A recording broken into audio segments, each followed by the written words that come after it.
tell married women a little bit about the second shift and how I have come to know how housework placed in the responsibility of a female is not really a reward.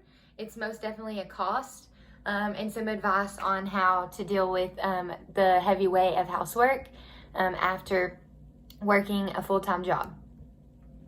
The second shift is a term coined and popularized after World War II. As we should know, World War II was an era where men went to war and women went to work. Before then, women just did housework at home, and that was considered their job because they weren't allowed to work. After the war, where women began their jobs, the men came back, and some of the men took over those women's jobs and they went back home. But a lot of women, since they got the right to work, they've continued to work. And this is where the second shift comes in, because they still had the duties to go home and cook, clean, do housework, and take care of the children. I really like the second shift term just because it really hasn't changed ever since World War II, and that was a long time ago. And I got engaged last Christmas, and I'll be getting married. I'll be a married woman on January 1st of 2022. My fiance and I reside together for the past 5 years, and let's face it, I do most of the housework. Much like other women around the world. I always joke with him when he asks me what I'm doing. I'll always just say, oh, I'm just doing my second shift. Just like men, married women pay attention to the matters of equity in their relationships. The theory being social exchange theory, where it predicts relationship partners will be most satisfied with the relationship when the ratio of benefits to contributions is similar to both of them. The problem with women comes in when the male partner is considered and thought of as dominant, skewing that ratio.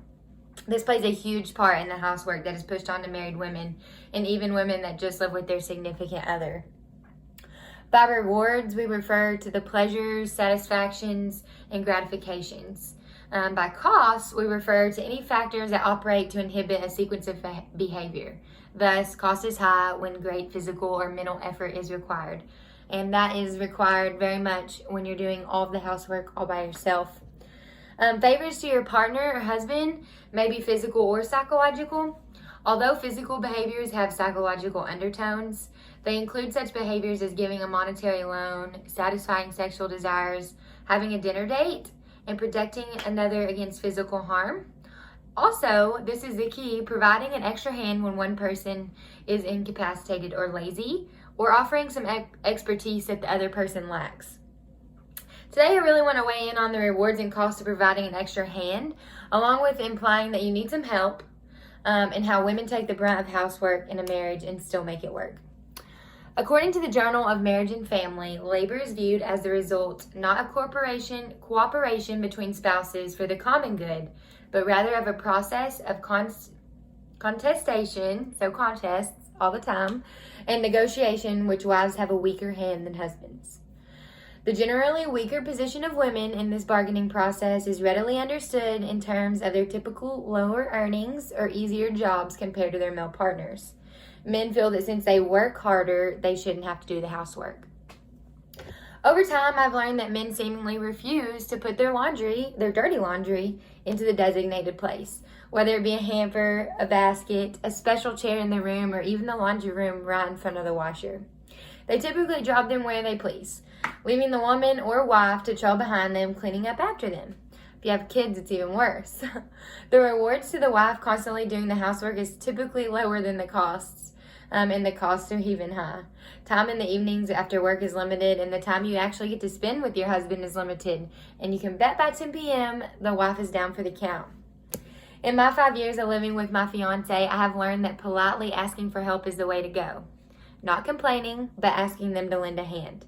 Much like a favor described above that I had said earlier, if you are married and share a similar love, it is normal to provide multiple favors a day. Asking them to do a task as a favor instead of complaining is extremely helpful. If you word it like a favor and more like asking them to do something for you, they're more likely to do it because it feels like it's from the heart. It feels like it's something that they're doing for you that would make you happy, and it's more likely to happen in that way from my past experience. I also have found it helpful that if you make it known that you did that, so just saying like, here, I did your laundry, and making it known, it feels like a reward to them, And in return, you may receive a reward, especially over time after making it known that you did that all for them. Also, some women like to do their significant other's houseworks, especially if their partner is solely providing for them. But for those women who have a job and come home to housework, not seeing much reward, it might be time to ask for favors, ask for help, or even ask to alternate housework. This will take a large load off of women and prevent the results of no rewards, plenty of costs. I hope y'all have learned that the second shift has been an issue since the end of World War II for women and in marriages. It's really hard, and women all over the world have become exhausted in their relationships due to the lack of reward for housekeeping. They just feel like the costs are way higher than the rewards. Allowing or asking for help from your partner will take weight off of the wife's back or your back and provide for more rewards for a more satisfying relationship and a happier, more rested wife. Thank you guys, and I hope you take some of this advice and run with it. And next time that your husband drops it in the floor, maybe ask them, hey, would you do me a favor? Can you put your clothes in the laundry hamper? Bye, you guys.